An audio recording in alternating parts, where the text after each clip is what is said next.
Friends, welcome to our channel. हम देख रहे थे कि सीटेट का प्रीवियस ईयर्स पेपर 2016 का पेपर हम देख रहे थे, जिसमें से 15 क्वेश्चन मैंने करा दिया था आपको बाल विकास एवं शिक्षा शास्त्र का। आते हैं क्वेश्चन नंबर 16। कोई शिक्षिका अपने विद्यार्थियों को अध्ययन करने हेतु आंतरिक रूप से उत्प्रेरित करने के लिए कैसे प्रोत्साहित कर सकती है। तो मैंने जैसा कि बताया कि आपको क्या करना है, ये जो पोडोलॉजी का पोस्ट क्वेश्चन होता है बाल विकास शिक्षा शास्त्र का, इसमें क्या करना है, आपको खुद को इमेज कर लेना है उस पोजीशन पर, तो आप आंसर चुटकियों में निकाल सकते हैं। तो आप मान लीजिए आप कोई टीचर हैं और अपने विद्यार्थियों को क्या करते हैं, अध्ययन पढ़ने के लिए आप उत्प्रेरित करते हैं। मतलब पढ़ने के लिए आप उनको कैसे आगे बढ़ाएंगे कि बच्चे पढ़ने में मन लगे, तो उसके लिए क्या करना है, बस आपको ये देख लेंगे तो आपका आंसर आ जाएगा। आपको चिंता करने की ज़रूरत नहीं है, पेडोलॉजी याद करने की ज़रूरत नहीं है, पेडोलॉजी समझिए तो ऑटोमेटिक आंसर आ जाएगा। जैसे देखिए आपको इसमें आंसर दिया है कि उसमें चिंता और डर पैदा करके, बच्चों में चिंता और डर होगा तो बच्चे सीखेंगे ही नहीं। आप अगर मारने वाले टीचर हो, मार मार के बच्चों को पढ़ाते हो, याद कराते हो, तो बच्चा थोड़ी देर के लिए सीखेगा, बाद में वो भूल जाएगा। ये गलत आंसर है। प्रतियोगात्मक परीक्षण से, यानी प्रतियोगिता कराएंगे, कंपटीशन कराएंगे कि देखो वो बच्चा ये कैसे कर रहा है, वो कैसे करे, ये आप कंपटीशन करा कर करेंगे तो नहीं होगा। कंपटीशन करने में बच्चे और पिछड़ जाएंगे कि मैं लिखने में धीरे धीरे लिखता हूँ, वो जल्दी लिख कर दिखा देगा तो वो फर्स्ट प्राइज़ पा जाएगा। मैं धीरे धीरे लिखता हूँ, मैं बोलने में हकलाता हूँ, या फिर मैं साफ नहीं बोलता हूँ, मैं तुतलाता हूँ, तो वो भी नहीं कर पाएगा। उत्प्रेरित करना है उसको, आपको इम्प्रूव करना है उसकी पढ़ाई को, आपको बताना है कि आप उसको कैसे और अधिक से अधिक पढ़ोगे। व्यक्तिगत लक्ष्य निर्धारित करने और उसमें निपुणता पाने में उन्हें मदद देकर, ये सही है कि व्यक्तिगत लक्ष्य निर्धारित करना है। आपको बच्चे को बताना है, बच्चों को मोटिवेट करना है कि आप कर सकते हो, बिल्कुल कर सकते हो, और निपुणता पाने में मदद देकर। अगर बच्चा धीरे धीरे लिखता है तो आप उसको धीरे धीरे इसके जगह पर आप उनको लिखने का ट्रिक बताएंगे, ऐसे लिखो बेटा। हकलाता है तो उसको हकलाने में उसको बताएंगे कि आराम से बोलो, तो हकलाओगे नहीं। तो आप इनको क्या करेंगे, ये आंसर सबसे सटीक है। साफ दिखाई पड़ने वाले इनाम देकर, जैसे नहीं, ये गलत है। बच्चों को लालच देकर, इनाम देकर ये दिखाई देंगे तो बच्चे जो है वो अधिगम नहीं कर पाएंगे, अध्ययन नहीं कर पाएंगे, केवल थोड़ी देर के लिए रटने लेंगे, रटने के बाद फिर वो भूल जाएंगे। तो ये आंसर होगा आंसर सी। देखिए आपने कैसे प्रैक्टिस करके खुद पर इसको लगा के कैसे आंसर निकाल लिया है तुरंत चुटकी में। आपको पढ़ने की, याद करने की ज़रूरत नहीं है। क्वेश्चन नंबर 17, किसी प्रारंभिक कक्षा 1 to 5 में प्रभावशाली शिक्षक का उद्देश्य विद्यार्थियों को उत्प्रेरित करना होगा। किस लिए उत्प्रेरित करना होगा टीचर का, कि सीखने के लिए, जिससे वे जिज्ञासु बने और सीखने के लिए ही सीखना पसंद करें। ये सबसे सटीक उत्तर है, क्योंकि वो बच्चे सीखने के लिए जिज्ञासु बनेंगे कि देखिए आज क्या सिखाया जाता है, पौधे कैसे बढ़ते हैं, पौधे कैसे ऑक्सीजन लेते हैं और ऑक्सीजन छोड़ते हैं और कार्बन डाइऑक्साइड लेते हैं, कैसे भोजन बनाते हैं, बीज से कैसे पौधा होता है। तो जब वो सीखने के लिए जिज्ञासु बनेंगे तभी तो सीखना पसंद करेंगे। तो ये आंसर सबसे सटीक है। रटकर याद करने के लिए, जिससे वो प्रत्यास्मरण के लिए अच्छे बने, नहीं। दंडात्मक उपायों का प्रयोग करके, नहीं। और क्या होगा आगे, ऐसे काम करने के लिए कहें जिससे परीक्षा के अंत में वो अच्छे, बस केवल अंक प्राप्त करना ही वो उद्देश्य नहीं है। तो उद्देश्य जो आंसर होगा वो आंसर होगा सही ए, आंसर ए सही होगा। अब आते हैं नेक्स्ट क्वेश्चन, क्वेश्चन 18। आप मेरे वीडियो में विस्तृत इसका एक्सप्लेनेशन में करती हूँ, एकदम डिसिप्लिन में मैं एकदम विस्तृत में डिस्क्राइब करती हूँ। तो अगर आपको अच्छा लग रहा है तो मुझे प्लीज़ सपोर्ट करिएगा कि ताकि मैं और भी ऐसे वीडियो बना सकूँ। क्वेश्चन नंबर 18 देखिए, निम्नलिखित में से कौन सा उदाहरण प्रभावशाली विद्यालय की प्रथा का है। कौन सा उदाहरण है, निरंतर तुलनात्मक मूल्यांकन। ये नहीं, तुलनात्मक मूल्यांकन करेंगे तो प्रभावशाली विद्यालय नहीं होगा। शारीरिक दंड नहीं। व्यक्ति सापेक्ष अधिगम, ये सही है कि जो व्यक्ति जैसा हो उसके सापेक्ष हम अधिगम का प्रयास करके प्रभावशाली विद्यालय बना सकते हैं। प्रतियोगात्मक विद्यालय कक्षा नहीं, ये नहीं होगा। आंसर नंबर कितना होगा सही, सी, आंसर सी सही होगा। अब देखिए क्वेश्चन नंबर 19 है, विकास का सिरह पदाभिमुख दिशा सिद्धांत व्याख्या करता है कि विकास इस प्रकार आगे बढ़ेगा। ये जो वर्ड दिया रहता है इससे आप लोग परेशान हो जाते हो, एकदम घबरा जाते हो कि क्या ये कैसा वर्ड दे दिया है, इतना कठिन। सिरा पदाभिमुख होता है, यानी कि सिर से क्या होता है, सिर से पैर तक, क्या होता है, सिर से ये पैर के तरफ, सिरस पदाभिमुख यानी कि सिर से लेकर पैर तक ये जाता है। दिशा सिद्धांत क्या व्याख्या करता है कि विकास इस प्रकार आगे बढ़ेगा। कैसे आगे बढ़ेगा? सामान्य से विशिष्ट कार्यों की ओर, भिन्न से एकीकृत कार्यों की ओर, सिर से पैर की ओर। जैसे मैंने अभी बताया है सिराभिमुख होता है तो सिर से पैर की ओर, बिल्कुल आसान, एकदम जरा सा उसको अपने वर्ड को इसको अर्थ दे जाना और आपका आंसर तैयार है। जरा भी घबराने की ज़रूरत नहीं है। तो आप इसको देखते ही आपका हाथ पैर फूल जाएगा कि ये कैसा क्वेश्चन आ गया। क्या हो गया? सिर से किसके ओर? पैर की तरफ, इसका ये अर्थ हो गया। बस कुछ नहीं करना है। चलिए क्वेश्चन नंबर 20 देखते हैं। आप घबरा जाते हो, आपको घबरा दिया जाता है कि बहुत कठिन है। कुछ नहीं, आप बस अपना दिमाग लगाएंगे और आप देखिए फटाक से कैसे ही फर्स्ट अटेम्प्ट में निकाल लेंगे। और जिन बच्चों का फर्स्ट अटेम्प्ट नहीं है वो ज़रा सा दिमाग लगाकर खुद से फिर से इसको आप एग्ज़ाम देंगे और देखिएगा आपका नंबर। और जब नंबर आएगा तो आप मुझे ज़रूर कमेंट करिए कि मैम मेरा इतना नंबर आया है, मेरे वीडियो से आपको कितना फ़ायदा हुआ है। मैं उम्मीद है, मैं आशा करती हूँ कि मेरे वीडियो से आप लोग सारे स्टूडेंट्स का बहुत बहुत बहुत लाभ मिले और मैं ऐसे वीडियो आपके लिए बनाती रहूँगी। क्वेश्चन नंबर 20, और हाँ वीडियो स्किप करके मत देखिएगा, पूरा वीडियो देखेंगे तो आपको पूरा पेडोलॉजी 30 क्वेश्चन में आपको सारा तैयार कर दूँगी। सारा 30 क्वेश्चन आपको याद हो जाएगा। आप फिर दोबारा देखने का प्रयास नहीं करोगे। आप किताब लेकर रटोगे, बैठ जाते हो, किताब लेकर रटना शुरू करते हो, इसका सिद्धांत ऐसे होगा वैसे होगा। नहीं। अब क्वेश्चन नंबर 20 देखते हैं। आप बोलोगे कि बातें कर रही हैं, पढ़ा कम रही हैं, तो मैं पढ़ा रही हूँ। क्वेश्चन नंबर 20, भाषा विकास के लिए सबसे संवेदनशील समय निम्नलिखित में से कौन सा है? अब ये भी इम्पोर्टेंट है भाषा विकास के लिए, यानी कि बच्चे की भाषा का विकास कैसे होगा। तो सबसे संवेदनशील, बच्चा बोलना, भाषा विकास माने बोलना सीखना, सबसे संवेदनशील कौन सा है? तो बच्चा जब बोलना शुरू करता है, कब शुरू करता है? जन्म से पूर्व? नहीं, ये तो गलत है। वयस्कावस्था माने वयस्क होने की अवस्था में तो बोलना सीख गया है। मध्य बचपन की अवस्था में, अब बचपन बीत गया है, अब बड़ा हो गया है तो नहीं।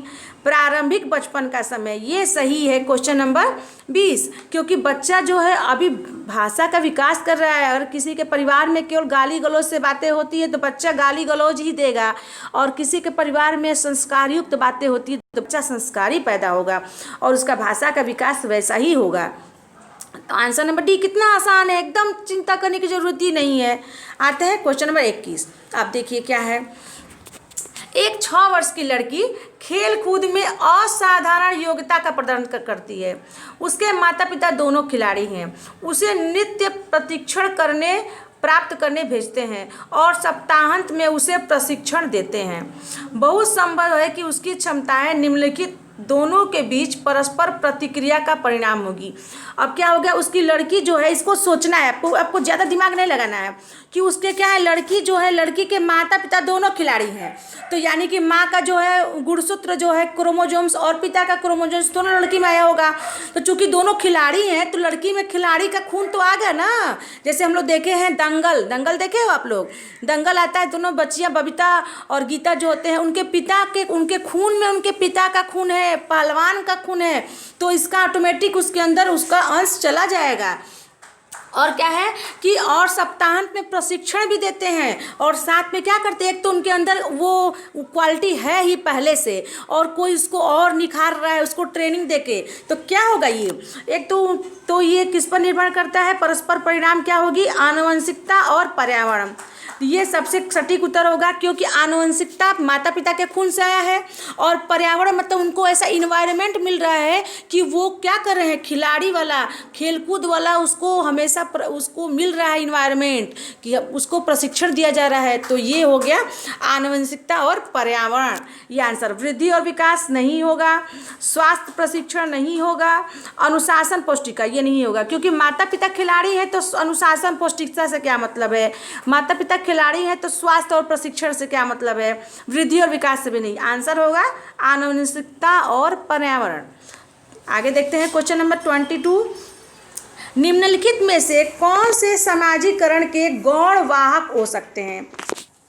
Very important. क्वेश्चन नंबर 22 है, निम्नलिखित में से कौन समाजीकरण के गौण वाहक हो सकते हैं?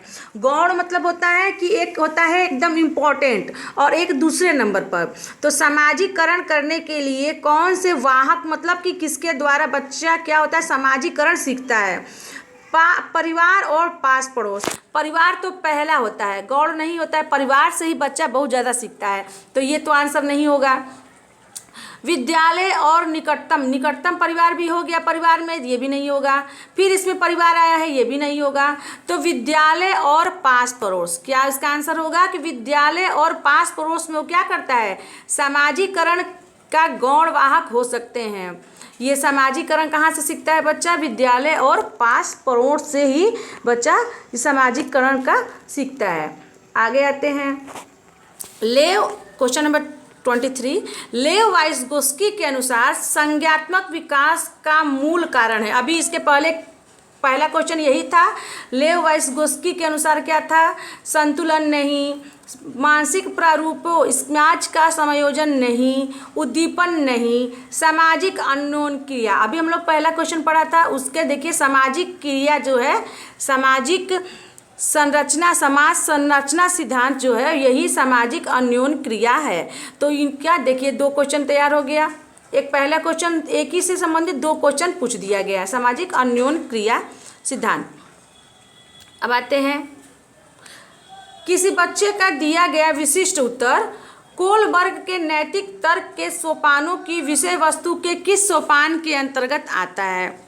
अब ध्यान देंगे, अगर कोई बच्चा उत्तर दिया है तो हम ऑप्शन देखेंगे। इसमें क्या है कि नैतिक तर्क जो होता है, नैतिक तर्क के सोपानों की विषय वस्तु के किस सोपान के अंतर्गत आएगा बच्चे का विशिष्ट उत्तर? यदि आप ईमानदार हैं तो आपके माता पिता आप पर गर्व करेंगे, इसलिए आपको ईमानदार रहना चाहिए। तो बच्चा जो है वो क्या सोच कर उत्तर देगा कि हाँ मुझे जो है ईमानदार रहना चाहिए, वो किस सोपान से, यानी कि किस संदर्भ में सोच कर उत्तर देगा? तो दंड, आज्ञाकारिता, अनुकूलन, यानी कि हम बोल देंगे कि नहीं ईमानदार नहीं रहेंगे तो दंड मिलेगा, ये अनुकूलन से नहीं, ये नहीं होगा, गलत है। सामाजिक संकुचन अनुकूलन, ये भी गलत है। अच्छी लड़की या अच्छा लड़का अनुकूलन, कि अगर हम ऐसे बोलेंगे कि हम ईमानदार हैं, आपके पिता आप पर गर्व करते हैं, आपको ईमानदार रहना चाहिए, तो बच्चा को लगेगा कि लोग मेरे बारे में क्या सोचेंगे। तो इससे संबंध रखता है कि अगर आप ईमानदार हैं, आपके माँ बाप, तो आप ईमानदार रहेंगे तो माँ बाप को आप पर गर्व होगा। तो ये होगा अच्छा लड़की, अच्छा लड़का और अच्छा लड़की दोनों को ये होगा, क्योंकि लोग मेरे बारे में क्या सोचेंगे ये सोचकर ये क्या करेंगे, अनुकूलन करेंगे। आगे देखिए क्वेश्चन नंबर 25। निम्नलिखित में से क्या आवश्यक है? आपको बताना है कि क्या आवश्यक है। शिक्षार्थी के द्वारा पर्यावरण की सक्रिय खोजबीन, वयस्कों के व्यवहार का अवलोकन, ईश्वरीय न्याय पर विश्वास, शिक्षकों और माता पिता द्वारा पूर्ववर्णन। आपको बताना है क्या आवश्यक है। पहला है शिक्षार्थियों के द्वारा पर्यावरण की सक्रिय खोजबीन। तो यहाँ पे जो शिक्षक होते हैं, शिक्षार्थी होते हैं, वो पर्यावरण के क्या करते हैं, खोजबीन करते हैं, और इससे वो सक्रिय क्या होते हैं, वो अधिगमकर्ता होते हैं। तो ये आंसर सही है। वयस्कों के व्यवहार का अवलोकन नहीं, ये आवश्यक नहीं है। ईश्वरीय न्याय नहीं, ईश्वर के न्याय पर क्या सिद्धांत पर विश्वास करेंगे। शिक्षकों और माता पिता द्वारा पुनर्वलन, केवल शिक्षक और माता पिता उसको पुनर्वलन करते रहेंगे तो उससे भी बच्चा ज़्यादा सीखेगा नहीं। तो ये सिद्धांत है। जीन पियाजे ने अधिगम के लिए पर्यावरण की सक्रिय खोजबीन को शिक्षार्थियों के लिए आवश्यक माना है।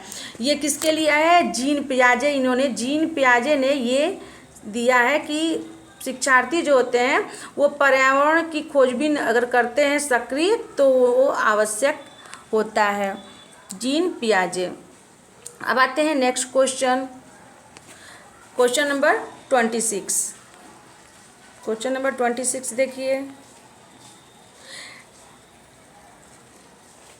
जीन पियाजे के अनुसार प्रारूप यानी स्कीमा निर्माण वर्तमान योजनाओं के अनुरूप बनाने हेतु नई जानकारी में संशोधन और नवीन जानकारी के आधार पर पुरानी योजनाओं में संशोधन के परिणाम के रूप में घटित होता है। इन दो प्रक्रियाओं को जाना जाता है। ये जीन पियाजे का इतना ये इन्होंने बताया है कि नवीन जानकारी में संशोधन के आधार पर पुरानी योजनाओं में संशोधन के परिणाम के रूप में घटित होता है। तो ये जो है इसका आंसर होगा समायोजन और अनुकूलन के रूप में नहीं, समावेशन और अनुकूलन के रूप में नहीं। अनुकूलन कहाँ से आएगा इसमें? सामाजिक साम्यीकरण और संशोधन के रूप में नहीं, ये भी नहीं आंसर होगा, ये भी नहीं होगा, ये भी नहीं होगा, ये भी नहीं होगा। तो आंसर कौन सा सही होगा? आंसर सही होगा समावेशन और समायोजन में। समावेशन और समायोजन में वर्तमान योजनाओं के अनुरूप प्रारूप निर्माण करने हेतु नवीन जानकारी में संशोधन, समावेशन और नवीन जानकारी के आधार पर पुरानी योजनाओं में संशोधन, समायोजन कहलाता है। ठीक है, अब आते हैं क्वेश्चन नंबर 27 क्या है? किसी प्रगतिशील कक्षा की व्यवस्था में शिक्षक एक ऐसे वातावरण को उपलब्ध कराकर अधिगम को सुगम बनाता है। प्रगतिशील कक्षा में क्या करना है? अधिगम को सुगम मतलब आसान बनाना है। और कैसे? खोज को प्रोत्साहन देता है। खोज को प्रोत्साहन देंगे। आगे देखिए, दूसरा दिया है विकल्प नियामक है। जो क्या है? नियामक है। समावेशन को हतोत्साहित करता है या आवृत्ति को बढ़ावा देता है। तो जो शिक्षक जो है अधिगम को सुगम कैसे कराता है? जो खोज को प्रोत्साहन देता है। नियामक है, गलत है। समावेशन को हतोत्साहित करता है, गलत है। आवृत्ति को बढ़ावा देता है, आवृत्ति कहाँ से आएगी? ये गलत है। क्वेश्चन नंबर 28 देखते हैं। हार्वर्ड गार्डनर का बहुबुद्धि सिद्धांत सुझाता है कि हार्वर्ड गार्डनर का सिद्धांत आपको याद कर लेना है। ये थोड़ा बहुत सिद्धांत याद करना है। क्या है सिद्धांत? कि हर बच्चे को प्रत्येक विषय 8 भिन्न तरीकों से पढ़ाया जाना चाहिए ताकि बुद्धियाँ विकसित हो। लो, इतना ज़्यादा मेहनत, हर विषय 8 तरीके से नहीं, ये गलत है। आगे देखिए, बुद्धि को केवल बुद्धि लब्धि आईक्यू परिषद से ही निर्धारित किया जाना चाहिए। नहीं, ये भी गलत है। क्योंकि जिसका आईक्यू लेवल नीचे है तो उसके पास बुद्धि नहीं है। नहीं, उसके पास ही बुद्धि है। तो आईक्यू लेवल को ही परीक्षा के लिए निर्धारित नहीं किया जा सकता। ये बहुबुद्धि सिद्धांत नहीं है। शिक्षक को चाहिए कि विषय वस्तु को वैकल्पिक विधियों से पढ़ाने के लिए बहुबुद्धियों को एक रूपरेखा की तरह ग्रहण करे। ये सही है। आगे देखते हैं question number D, option D, क्षमता भाग्य है और एक अवधि के भीतर नहीं। भाग्य कहाँ से आएगा? ये गलत है। अब आते हैं क्वेश्चन नंबर 29। कोई 5 साल की लड़की एक टी शर्ट को तह करते हुए अपने आप से बात करती है। लड़की द्वारा प्रदर्शित व्यवहार के संबंध में निम्नलिखित में से कौन सा कथन सही है? जीन पियाजे और लेव वाइस्कोस्की इसकी व्याख्या बच्चे के विचारों की अहम केंद्रित प्रकृति के रूप में करेंगे। नहीं, गलत है। जीन पियाजे इसे अहम केंद्रित भाषा कहेगा और लेव वाइस्कोस्की इसकी व्याख्या बच्चे के द्वारा निजी भाषा से अपनी क्रियाओं को नियमित करने के प्रयासों के रूप में करेगा। ये आंसर सही है। आंसर ऑप्शन 3 दिया है। जीन पियाजे इसकी व्याख्या सामाजिक अन्योन्य क्रिया के रूप में करेगा और लेव वाइस्कोस्की इसे खोजबीन मानेगा। नहीं, गलत है। जीन पियाजे और लेव वाइस्कोस्की इसकी व्याख्या बच्चे के द्वारा अपनी माँ के अनुकरण के में करेंगे। नहीं, ये भी गलत है। तो आंसर क्या होगा? बी सही होगा। आंसर बी सही होगा। कौन सा क्वेश्चन है कि ये लड़की जो है, हम लोग आपस में देखते हैं, घर पे देखें, बच्चे अपने में आप ही बातें करते हैं, तो इसे अहम केंद्रित भाषा जीन पियाजे कहेंगे और लेव वाइस्कोस्की कहेंगे कि बच्चे निजी भाषा से अपनी क्रियाओं को नियमित करने का प्रयास कर रहे हैं। आगे देखिए क्वेश्चन नंबर 30। ये लास्ट क्वेश्चन है हमारे बाल विकास एवं शिक्षा शास्त्र का। लिंग है। लिंग क्या है? लिंग है जैविक सत्ता। जैविक सत्ता है कि सहज गुण है कि सामाजिक संरचना है कि सामाजिक शारीरिक संरचना है कि सामाजिक संरचना है। अब ये इंपॉर्टेंट क्वेश्चन है। जीव लिंग जो है स्त्रीलिंग और पुल्लिंग, पता है 2 लिंग होते हैं, तो ये जैविक सत्ता के रूप में आता है कि केवल जो, तो ये गलत है, जैविक सत्ता में नहीं आता है। सहज गुण नहीं, ये सहज भी गुण नहीं आता है। केवल शारीरिक संरचना को लिंग कहेंगे, नहीं। सामाजिक संरचना ये होगा, ये लिंग है। क्यों? क्योंकि जिन लिंग एक सामाजिक संरचना है, क्योंकि पुल्लिंग और स्त्रीलिंग ये समाज के द्वारा बनाए हैं कि इसको पुल्लिंग कहेंगे और इसको स्त्रीलिंग, तो ये सामाजिक संरचना है लिंग।